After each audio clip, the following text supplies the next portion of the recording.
नमस्कार दोस्तों, आप सभी साथियों का मेरे YouTube चैनल माई इंडिया पे स्वागत है। मैं हूं निर्मल कुमार और हम बात करने वाले हैं घरेलू वायरिंग से संबंधित कुछ ज़रूरी बातों का। घरेलू वायरिंग से संबंधित या फिर यूँ कहें तो जो हमारे साथी इलेक्ट्रीशियन का एग्ज़ाम दे रहे हैं या इलेक्ट्रीशियन की पढ़ाई कर रहे हैं उनसे संबंधित बहुत ही ज़रूरी बातें, या उन सभी दोस्तों के लिए जो इलेक्ट्रिकल फील्ड में इंटरेस्ट रखते हैं, तो उनके जानने योग्य बहुत सारी बातें जिस पे हम चर्चा करेंगे। और साथियों, वीडियो आप अंत तक देखिएगा, काफ़ी इंटरेस्टिंग लगेगा आपको। बहुत ही रोचक वीडियो होने वाला है। और अगर वीडियो अच्छा लगेगा तो आप लाइक करिएगा, अगर अच्छा नहीं लगेगा तो आप डिसलाइक करिएगा, लेकिन लाइक और डिसलाइक में से कुछ करिएगा जरूर, खाली मत छोड़िएगा। ठीक है, तो घरेलू वायरिंग की हम बात करते हैं। तो घरेलू वायरिंग में सबसे इम्पोर्टेंट चीज़ तो होती है हमारी सप्लाई। ठीक है, सबसे इम्पोर्टेंट चीज़ होती है हमारी सप्लाई। तो हमें सप्लाई की जानकारी होनी चाहिए। सप्लाई क्या क्या सप्लाई एक ही टाइप की होती है या कई टाइप की होती है, तो हम उनको उसके बारे में जानकारी करनी चाहिए। ठीक है, तो साथियों, सप्लाई दो टाइप की होती है आपकी। एक होती है एसी सप्लाई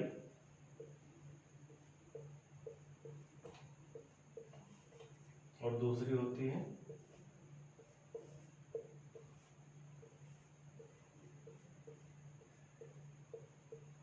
डीसी सप्लाई। ठीक, एसी सप्लाई और डीसी सप्लाई में अंतर भी है, काफ़ी कुछ अंतर है जिसको हम अगले वीडियो में कवर करेंगे। अभी हम बेसिक देखते हैं कि क्या क्या चीज़ें होती, कहाँ से शुरुआत होती है हमारी घरेलू वायरिंग और कहाँ पर ख़त्म होती। अभी उस पर हम चर्चा करेंगे। बाकी एसी सप्लाई और डीसी सप्लाई में क्या डिफरेंस है, एसी को कैसे जनरेट किया जा सकता है, डीसी को कैसे जनरेट किया जा सकता है, हम इन सभी चीज़ों की चर्चा करते रहेंगे। ये हम इसमें डे बाय डे वीडियो कुछ अपलोड करेंगे जिससे ये सारी चीज़ें क्लियर होती रहेंगी। ठीक है, तो सिंपली अभी हमारे घरेलू वायरिंग या बेसिकली सबसे ज़्यादा हम लोग एसी सप्लाई पर ही यूज करते हैं। और जो हमको घर के बाहर लगे हुए पोल से हमारे घरों में आती है सप्लाई, वो एसी सप्लाई होती है। ठीक है, डीसी सप्लाई जो हमारी बैटरी में स्टोर होती है उसको डीसी सप्लाई कहते हैं। ठीक है, तो इस पर हम चर्चा कर लेंगे कभी, या फिर अभी वीडियो के लास्ट में अगर देखते हैं, अगर टाइम बच रहा है या हमारा जल्दी कवर हो रहा है टॉपिक, तो हम इसको कवर कर लेंगे, नहीं तो वीडियो काफ़ी लंबा हो जाएगा। ठीक है, एसी और डीसी सप्लाई के बाद हो गया हमारा एनर्जी मीटर।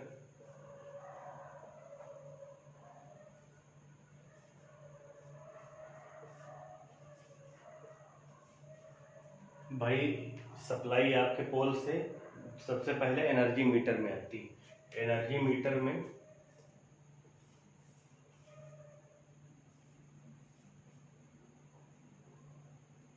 एनर्जी मीटर भी कई टाइप के दोस्त होते हैं। एक तो होता सिंगल फेज, एक होता है double phase, triple phase meter होते हैं। आपकी सप्लाई भी जो घरेलू वायरिंग में यूज होती है वो सिंगल फेज भी होती है, डबल फेज होती है और ट्रिपल फेज होती है। क्या होती है सप्लाई, वायरिंग कैसे कितने कितने फेज की होती है, इन सब पर भी हम अभी डिस्कस करेंगे। कितने फेज की वायरिंग बेसिकली घरों में होती है, या इंडस्ट्रीज में कितने फेज की वायरिंग होती है, या सिंपली हमारे घरों में कितने फेज का मीटर लगा रहता है। तो नॉर्मली हम लोगों के यहाँ सिंगल फेज का ही मीटर लगा रहता है, जिसमें पोल से सप्लाई एक आती है और जिसमें एक फेज होता है और एक न्यूट्रल होता है। मैं कलर कोड के हिसाब से ही इसमें बना देता हूँ। जैसा कि हम सभी जानते हैं कि फेज को RYB, रेड, येलो या ब्लू कलर से हम डिनोट करते हैं, और ब्लैक से हम न्यूट्रल को डिनोट करते हैं। तो ये इनकमिंग फेज हुआ,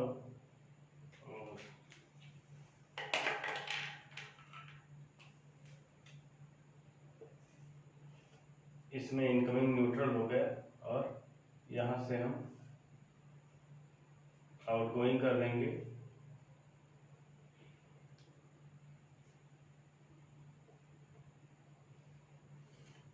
ये आउटगोइंग फेल हो गया।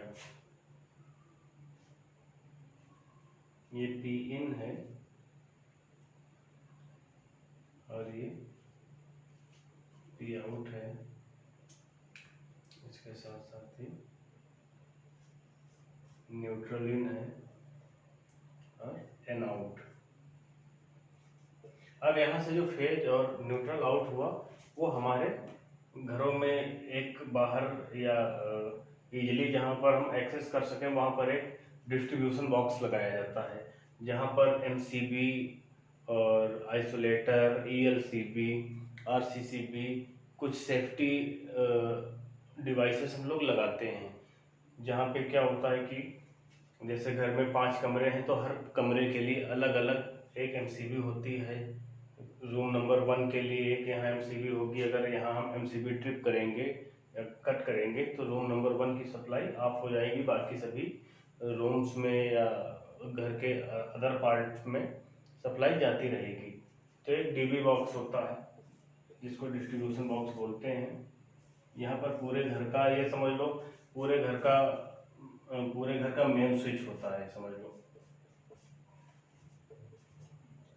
कहीं पर भी लाइन कट करनी है तो आप सबसे पहले यहाँ पर आएंगे, यहाँ से पूरे घर का ये कंट्रोल होता है, ठीक है। तो इसमें आपके कई टाइप की डिवाइसेस भी लगी होती हैं। आइसोलेटर होता है आपका, एमसीबी होती हैं, आरसीसीबी भी होती है, और पहले ईएलसीबी होती थी, अब ईएलसीबी को मॉडर्नाइज कर दिया गया, आरसीसीबी ने उसकी जगह ले ली है। लेकिन अभी भी कई जगह पर ईएलसीबी यूज की जाती हैं। तो इन सब चीज़ों पर भी हम चर्चा करेंगे, परेशान होने की कोई बात नहीं। एमसीबी क्या है, कितने टाइप के एमसीबी होती हैं उनको, साथियों एमसीबी तो हम लोग नाम एक ही लगता है एमसीबी, लेकिन इसमें भी क्लासेस होती हैं। आपने कभी ध्यान दिया होगा तो एमसीबी पे लिखा रहता है बी, सी, ए, डी, ठीक। तो ये क्लासेस हैं, रेटिंग्स हैं, किस किस रेट की हमको एमसीबी कहाँ कहाँ पर यूज करनी है, तो इसकी भी जानकारी हमें होनी चाहिए। अगर जानकारी नहीं है तो एमसीबी लगी तो रहेगी लेकिन उसका कोई मतलब नहीं है।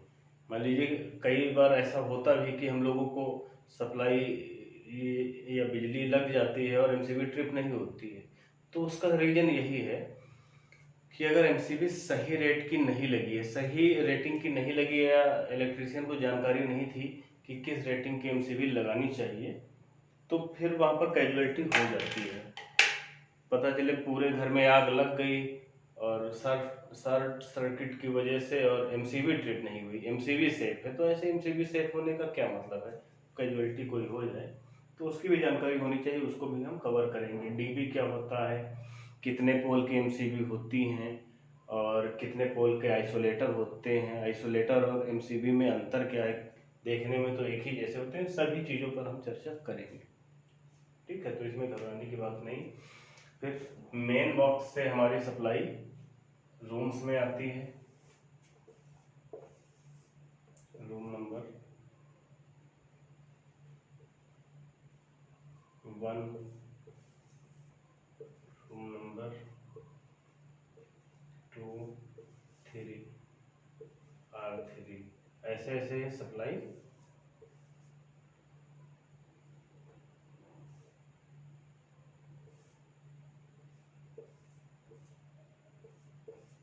ठीक है। तो एक बेसिक है, हम अभी पिक्चोरियल फॉर्म में नहीं, केवल हम एक आपको लेआउट बता रहे हैं कि कैसे क्या होता है, ठीक है। अब देखिए एमसीबी से ही मेन डिस्ट्रीब्यूशन बॉक्स से ही अलग अलग रूम की आई, ठीक है। तो मान लीजिए यहाँ पर कई सारी एमसीबी लगी हैं, ये मान लीजिए R1 यानी रूम नंबर 1 की है, ये R2 रूम नंबर 2 की है, यहाँ पर R3 रूम नंबर 3 की। तो R1 की अगर हम एमसीबी ट्रिप करेंगे तो R1 की सप्लाई जाएगी ना, बाकी इसकी और इसकी तो रहेगी ना, रहेगी ना। बस इसीलिए डिस्ट्रीब्यूशन बॉक्स लगाया जाता है। डिस्ट्रीब्यूशन बॉक्स का मतलब ये होता है कि लाइट को यूजर्स के हिसाब से डिस्ट्रीब्यूट करना, हर जगह का डिस्ट्रीब्यूट डिस्ट्रीब्यूशन का पूरा कंट्रोल यहीं पर रहता है, इसलिए डिस्ट्रीब्यूशन बॉक्स लगाया जाता है। उसके बाद साथियों जब रूम में सप्लाई आ जाती है तो रूम में भी एक बोर्ड होता है, मेन बोर्ड होता है, ठीक है।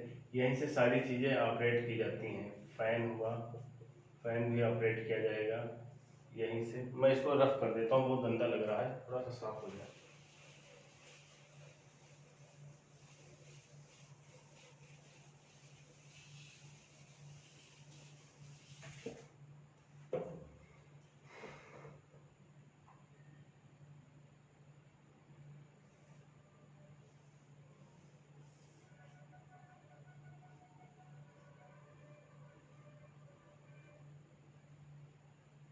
अब यहीं पर एक बॉक्स हो, बोर्ड होगा में,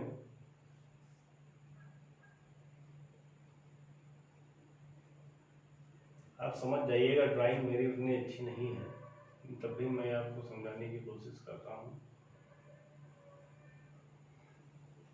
ठीक। ये ओल्ड मॉडल मैंने बना दिया। पहले रेगुलेटर बड़ा सा होता था फैंस का, अब तो छोटे छोटे आते हैं, बहुत दिनों से आते हैं छोटे छोटे, लेकिन समझाने के लिए मैंने ऐसा बनाया। तो इसमें लाइट भी होती है और नाइट बल्ब भी लगा होता है, फैन लगा होता है, अलग अलग चीज़ें होती हैं। तो उनका डिस्ट्रीब्यूशन रूम के अंदर का डिस्ट्रीब्यूशन इस बोर्ड से होता है। तो ये कैसे किया जाएगा इसकी भी जानकारी हम देंगे बाई प्रैक्टिकल। कोई चीज़, जितनी भी चीज़ हम इसमें बताएंगे वो सब प्रैक्टिकली हम करके दिखाएंगे आपको। ऐसा नहीं है कि समझ में नहीं आएगा, मैं कह रहा हूँ तो समझ में नहीं आएगा। ये चैलेंज है हमारा। अगर आप हमारे वीडियो देखेंगे, ठीक है, तो आपको कोई और वीडियो अच्छा नहीं लगेगा। ये चैलेंज के साथ मैं पढ़ा रहा हूँ और आपको मेरे वीडियो पसंद आएंगे, ठीक है। तो अभी इस वीडियो में मैंने बहुत कुछ तो नहीं बताया, लेकिन चलिए, आपको लगेगा कि लेआउट क्या, लेआउट तो मेरे को पहले से पता था, इतना देखने का क्या मतलब है, ठीक है। तो मैं कुछ ना कुछ आपको टॉपिक से रिलेटेड बताता हूँ, फिर डे बाय डे आपको वीडियो हमारे चैनल पे मिलते रहेंगे।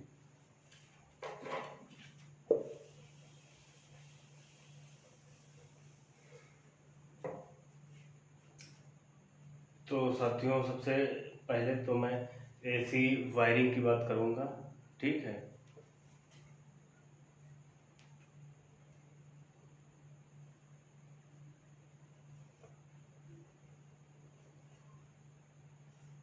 Types of wiring.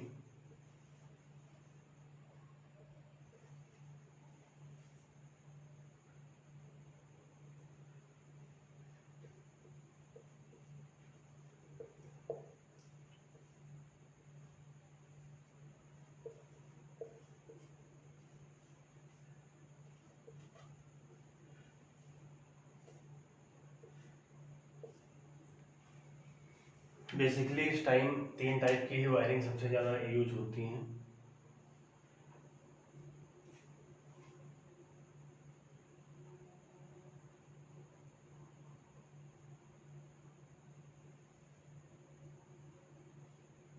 एक होती है कंसील्ड वायरिंग,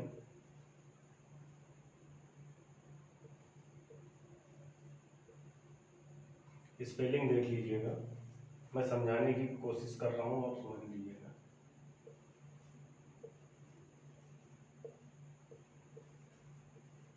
कंसील्ड वायरिंग और दूसरी ओपन वायरिंग।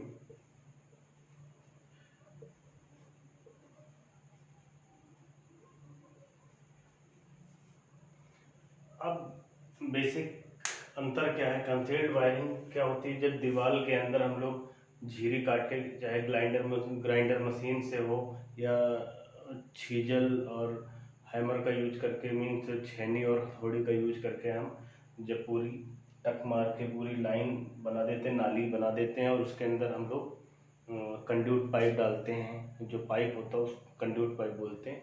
कंड्यूट पाइप डालते हैं जहाँ जहाँ पर मोड़ होता है, ठीक है, जहाँ पर लाइन हमको डिस्ट्रीब्यूट करनी रहती है, ठीक है, horizontal to vertical to horizontal, ठीक है, या एक मोड़ से दूसरे मोड पे, तो वहाँ पर हम लोग जंक्शन बॉक्स भी डालते हैं, जिसको आमतौर पे देसी लैंग्वेज में डिब्बी भी बोलते हैं।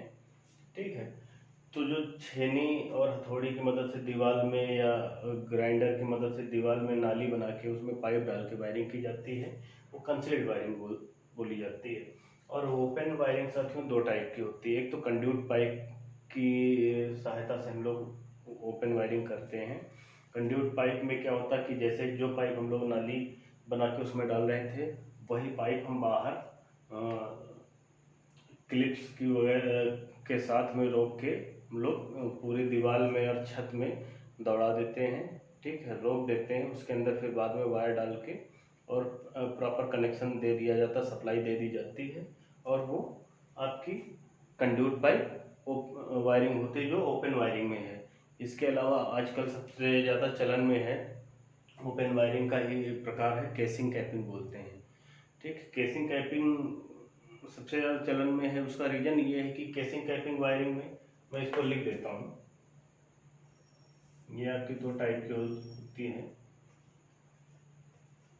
Conduit pipe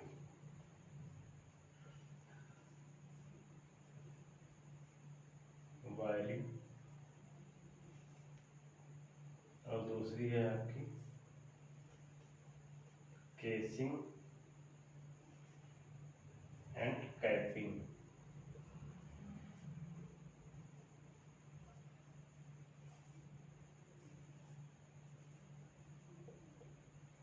wiring. ठीक है, कंड्यूट पाइप में वही पाइप होगा जो हम लोग नाली बना के डालते हैं। और केसिंग कैपिंग में क्या होता है कि एक केस होता है जिसको हम अगर हैवी केस है तो उसमें हम ड्रिल मशीन से बिट लगा के उसको स्क्रू से टाइट करके रोकते हैं। अदरवाइज छोटी छोटी पिन्स आती हैं जिसकी मदद से हम केस को रोक देते हैं, फिर उसमें वायर डाल के कैप ऊपर से लगा देते हैं, जिसको खोलना और बंद करना बहुत आसान रहता है। तो casing wiring, casing and capping wiring जो है नॉर्मली आजकल बहुत ज़्यादा यूज हो रही है, या फिर ऐसी जगह पर जहाँ पर हमको टेम्परेरी वायरिंग करनी होती है, या फिर आपके शॉप्स होती हैं उसमें फर्नीचर के ऊपर दौड़ानी रहती है वायरिंग, तो वहाँ पर बेसिकली हम लोग केसिंग वायरिंग करते हैं। और केसिंग वायरिंग सबसे बड़ी चीज़ है, ये चौकोर होती है, चौड़ी होती है, उसके बाद उसके ऊपर हम पेंट भी कर देते हैं तो एक लुक भी आ जाता है साथियों। तो केसिंग कैपिंग वायरिंग है। ठीक है, तो ये दो टाइप की आपकी वायरिंग हुई, कंसील्ड वायरिंग और केसिंग ओपन वायरिंग। इसके अलावा साथियों पहले कई टाइप की वायरिंग होती थी जो नहीं है चलन में। आप अगर किसी पुराने दफ्तर में जाएंगे तो वहाँ आपको आज भी देखने को मिल जाएंगी, या जो आज भी भवन है पुराने, आप भवन आपको देखने में भव्य हैं, ऐतिहासिक हैं, तो आप जरूर जाएंगे, लेकिन उसके यहाँ वायरिंग जो अगर पुरानी आपको दिखेगी, या साथियों हमारे डिस्ट्रिक्ट बाराबंकी में सहकारी बैंक है, उसके अंदर आज भी जो है वो फन्नी वायरिंग है। फन्नी वायरिंग में क्या होता है कि फन्नी वायरिंग भी पहले होती थी, तख्त वायरिंग की जाती थी, कई टाइप की वायरिंग होती थी। फन्नी वायरिंग में क्या है, लकड़ी पतली सी फर्ची दौड़ा दी जाती थी, उसके ऊपर वायर लगा के फिर क्लिप से उन वायरों को रोक दिया जाता था, तो वायर उसमें दिखते रहते थे। तो वो अब चलन में नहीं है, समय के साथ साथ चीज़ें बदल जाती, हो सकता समय के बाद ये दोनों वायरिंग भी बदल के कोई दूसरी टाइप की आ जाए, या हो सकता है साइंस है और हमारे साइंटिस्ट हैं दिन ब दिन मेहनत करते रहते हैं, हो सकता है आने वाले टाइम में कोई ऐसी टेक्नोलॉजी आ जाए कि वायर पड़े ही ना, ब्लूटूथ से हो जाए।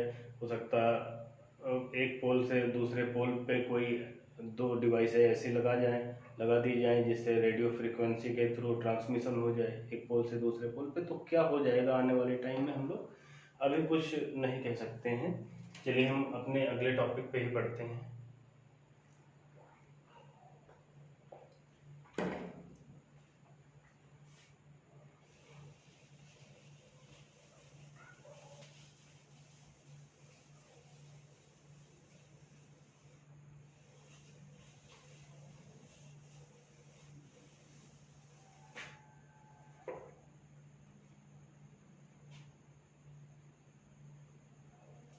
अब टाइप्स ऑफ वायरिंग की बात चल रही थी, अब वायरिंग कितने प्रकार से की जाती है हमारे घरों में या हमारे इंडस्ट्रीज में?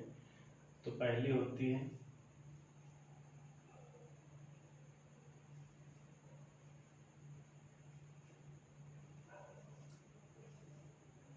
सिंगल फेज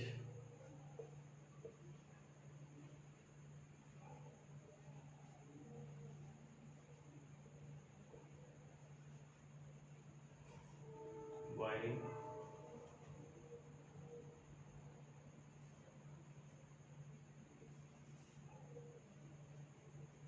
दूसरी होती है double phase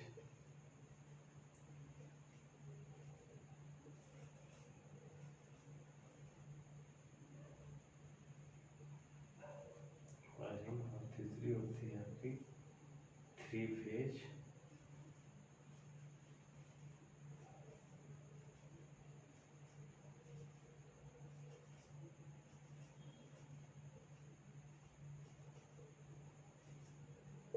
wiring.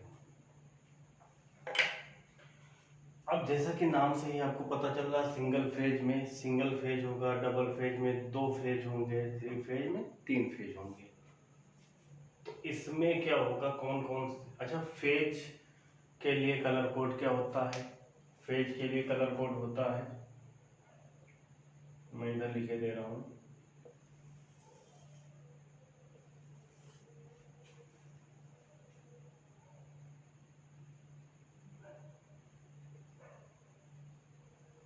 Phase wire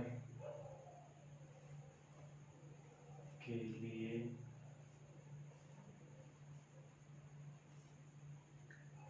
colour code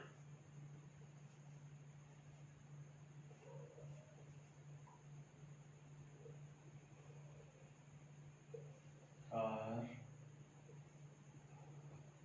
Y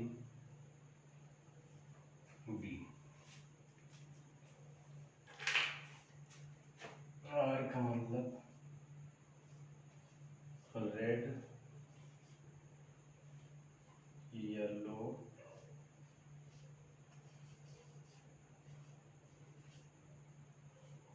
blue.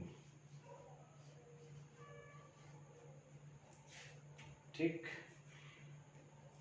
अगर सिंगल फेज की वायरिंग है और ये केवल और केवल फेज वायर के लिए है, ठीक है, ये आप नोट कर लीजिए, तो फिर मैं बताऊंगा आगे, तो जिसको नोट करना है। ठीक,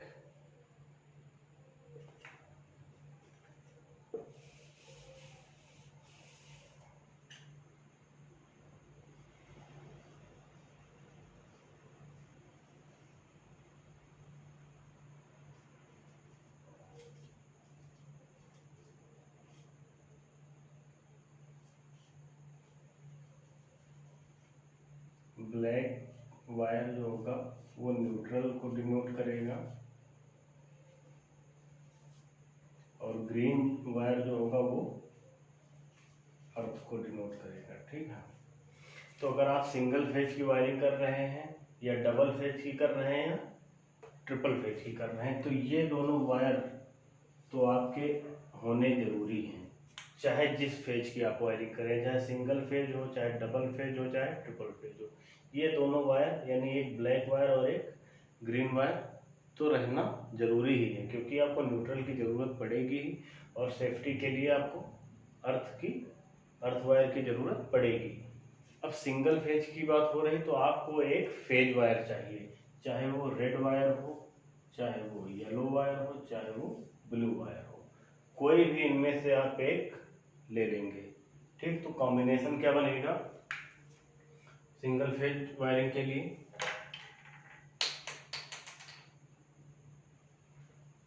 रेड वायर और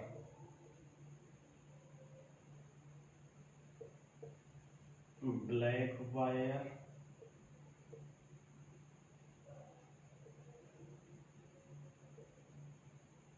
और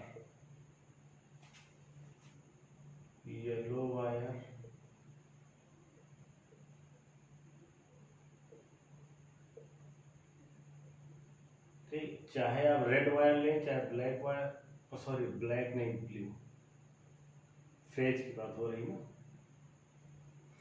चाहे आप रेड वायर लें चाहे ब्लू वायर लें या फिर येलो वायर लें, इन तीनों में से आप कोई सा भी वायर ले सकते हैं सिंगल फेज की वायरिंग के लिए। Plus black wire,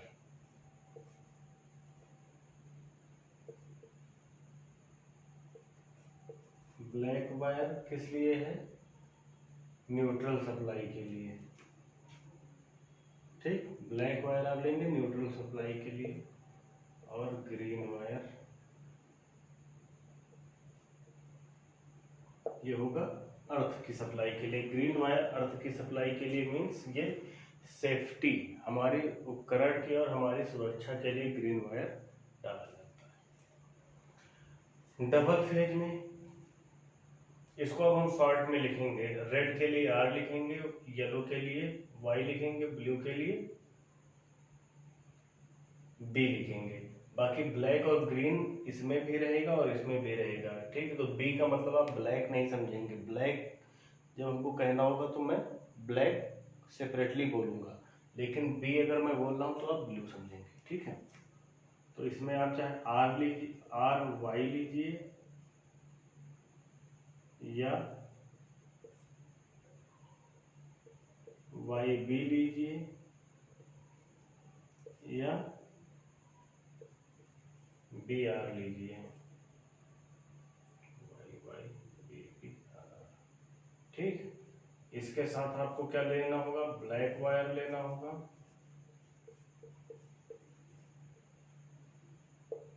plus green wire.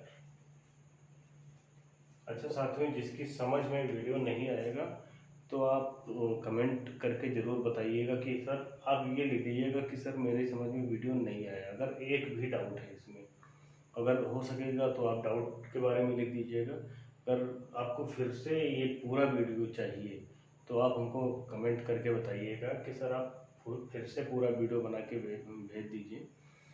ठीक है, तो कहाँ किस चीज़ को और अच्छे से बताइए। ठीक है, तो एक हमको हिंट हो जाएगा, तो मैं फिर से इस वीडियो को फिर से स्वयं देखूंगा और मुझे जहाँ पर सुधार करने की आवश्यकता लगेगी या मुझे लगेगा कि मैंने जल्दी में बता दिया तो उसको मैं सही करके फिर से भेजूंगा।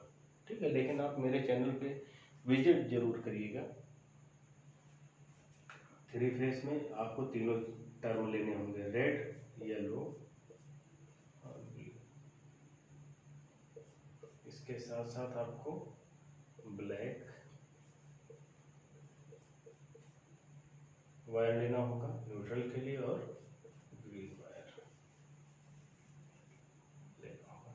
ठीक है, तो सिंगल फेज के लिए वायरिंग के लिए ये इस कलर कोडिंग के वायर यूज होते हैं। डबल फेज वायरिंग के लिए इस कलर कोड के वायर का यूज किया जाता है और थ्री फेज वायरिंग के लिए इन कलर कोड के वायरिंग का प्रयोग किया जाता है। अब साथियों, सबसे बड़ी बात यह है कि सबसे बड़ा सवाल ये हम लोगों के मन में एक डाउट उठता होगा कि अगर हम सिंगल फेज की वायरिंग कर रहे हैं तो जिसमें हमको एक फेज वायर की ज़रूरत पड़ेगी और एक न्यूट्रल वायर की।